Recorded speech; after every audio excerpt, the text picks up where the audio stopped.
देखिए 7 number question क्या कहता है, ध्यान दीजिए। 3 अंकों वाली संख्या के अंकों का योग, यानी 3 अंकों वाली संख्या।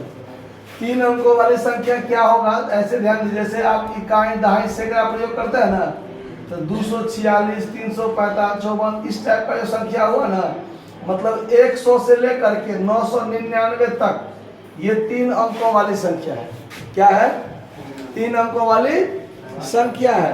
तो सवाल में कहता है कि ये जो 3 अंकों वाली संख्या है, इसके ये तीनों अंकों का योग जो है, तीनों अंकों का योग जो है वो क्या है? 12 है। और जो क्या है? एपी में है। जो क्या है? एपी में है। इसका मतलब है कि 3 अंकों वाली 3 को जो संख्या होगा वो तीनों संख्या एपी में है। तो 3 अंकों वाली संख्या का जो तीनों अंक होगा अपना अपना, वो एपी में है। तो वो 3 अंक कौन सा होगा? तो जो 3 अंकों वाली संख्या में अंकों का जो अंक होगा, मतलब इकाई दहाई और सैकड़ा का जो अंक होगा, जो एपी में होगा, वो 3 अंक कौन कौन सा हम लोग मानते हैं? a माइनस डी मानते हैं, a मानते हैं और a प्लस डी मानते हैं। तो यहाँ लिख लेंगे 7 नंबर क्वेश्चन के लिए, माना कि 3 अंकों के संख्या का अंक इतना है, a माइनस डी है, a है और a प्लस डी है। अब इकाई पर कौन होगा, दहाई पर कौन होगा और सैकड़ा पर कौन होगा, उसके लिए हम लोग लिख लेते हैं कि इकाई पर मान के चलते हैं यही होगा a प्लस डी। दहाई पर क्या होगा? a होगा। और सैकड़ा पर क्या होगा?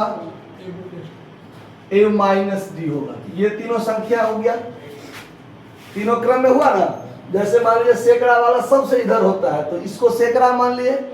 इकाई वाला सबसे इधर होता है, तो ये इकाई, ये दहाई और ये सैकड़ा अपने क्रम में मान लिए। कोई दिक्कत? ठीक।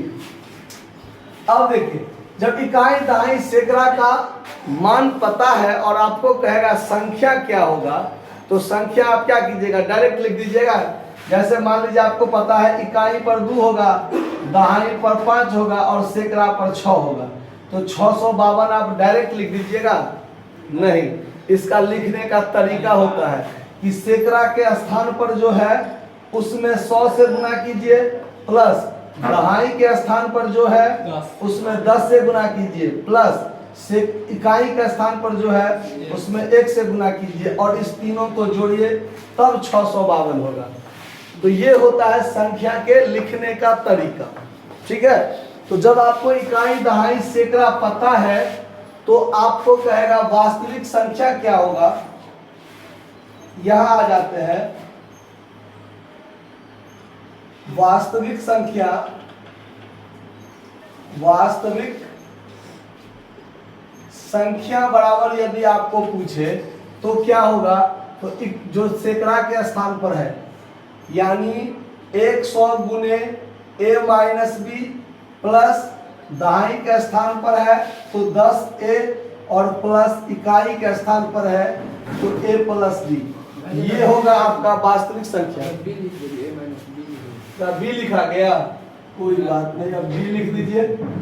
तो 100 इंटू a माइनस डी जो सैकड़ा के स्थान पर है, प्लस 10 गुने a जो आपका दहाई के स्थान पर है, और इकाई के स्थान पर जो है उसको डायरेक्ट हम लोग क्या कर लिए? प्लस में रख लिए। इस बात को समझने में कोई दिक्कत है? चलिए, अब वास्तविक संख्या क्या बनेगा आपका वो देख लीजिए। 100a minus 100d plus 10a plus a plus d। 110 11, यानी 111a माइनस 100d में से d घटा 99d।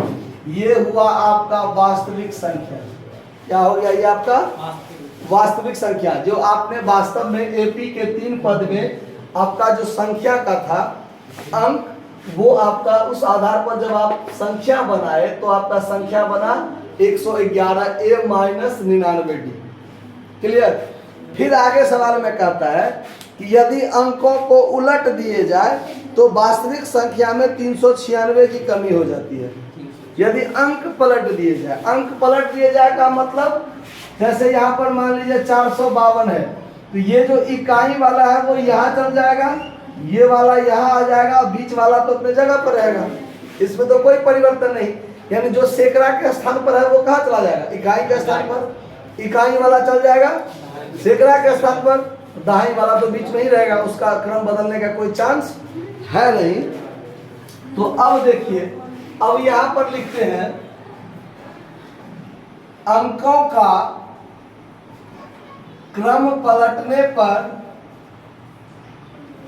इकाई स्थान पर, इकाई पर क्या चल जाएगा, ये जो सैकड़ा पर था a माइनस डी वो इकाई पर चल जाएगा, दहाई पर क्या रहेगा a, और सैकड़ा के स्थान पर क्या चला जाएगा a प्लस डी चला जाएगा।